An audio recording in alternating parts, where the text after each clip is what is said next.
শীতে পিঠে পাটিসাপটা সেসব তো খাওয়াই হয়।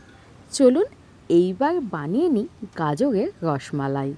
খেতে কিন্তু দারুণ সুস্বাদু হয় আর বানানো খুব সহজ। চলুন তাহলে বানিয়ে ফেলি গাজরের রসমালাই। প্রথমে গাজরটাকে কুচিয়ে নিয়ে আমরা মিক্সিতে পেস্ট করে নেব।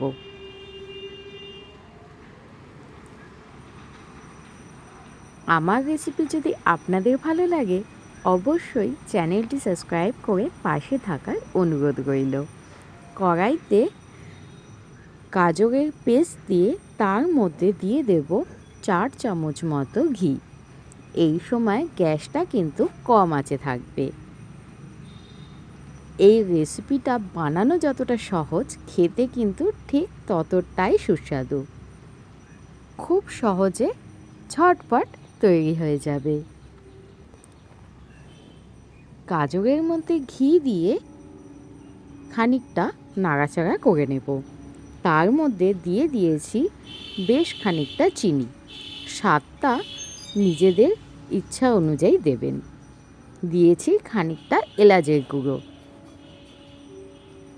আর দিয়েছি 1 পাতা আমুল দুধ। এতে গাজরের বলগুলোর টেস্ট খুব সুন্দর আসবে। এইবার এর মধ্যে দিয়ে দিয়েছি হাফ বাটি মতো সুজি, অবশ্যই ছোট বাটি। এইবার সমস্ত উপকরণ ভালো করে মিশিয়ে নেব। আর সম্পূর্ণ রান্নাটা কিন্তু কম আঁচেই হবে। এইবার হাতে খানিকটা ঘি নিয়ে আমরা গাজরের মণ্ডপ থেকে লাড্ডুর মতো কটা বল বানিয়ে নেব। আপনারা চাইলে অন্য কোনো শেপেও বানাতে পারেন। এইবার কড়াইতে নিয়ে নেব বেশ খানিকটা দুধ।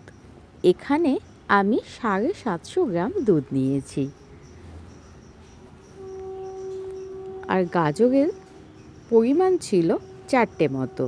দুধটা ভালো করে জাল দিয়ে নিয়ে তার মধ্যে দিয়ে দেব 2 চামচ মতো ঘি। ওই যে বললাম এই রান্নাতে ঘিয়ের ব্যবহার একটু বেশিই হবে, তাতে রান্নার স্বাদ আর গন্ধ দুটোই খুব ভালো আসবে। দুধ দিয়েও খানিকটা নেড়ে চেড়ে নিয়ে দিয়ে দেব খানিকটা চিনি আর খানিকটা ড্রাই ফ্রুট। এখানে কাজু আর কাঠবাদাম দিয়েছি। দিয়ে দেব খানিকটা ক্ষীর। এখানে 50 গ্রাম মতো ক্ষীর ছিল। এইবার গাজরের বলগুলোকে খানিকটা সাজুগুজু করিয়ে নেব। এইসব না করলেও চলবে, এমনি খেতে কিন্তু খুব ভালো লাগে। রেসিপিটা ভালো লাগলে অবশ্যই কমেন্ট করে জানাবেন।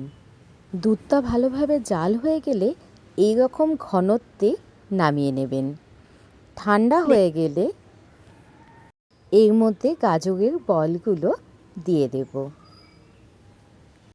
আর দিয়ে দেব বেশ কিছুটা কুচিয়ে রাখা ড্রাই ফ্রুটস। তার সঙ্গে দিয়ে দিয়েছি খানিকটা কিশমিশ। আমার রেসিপি কিন্তু কমপ্লিট। টাটা।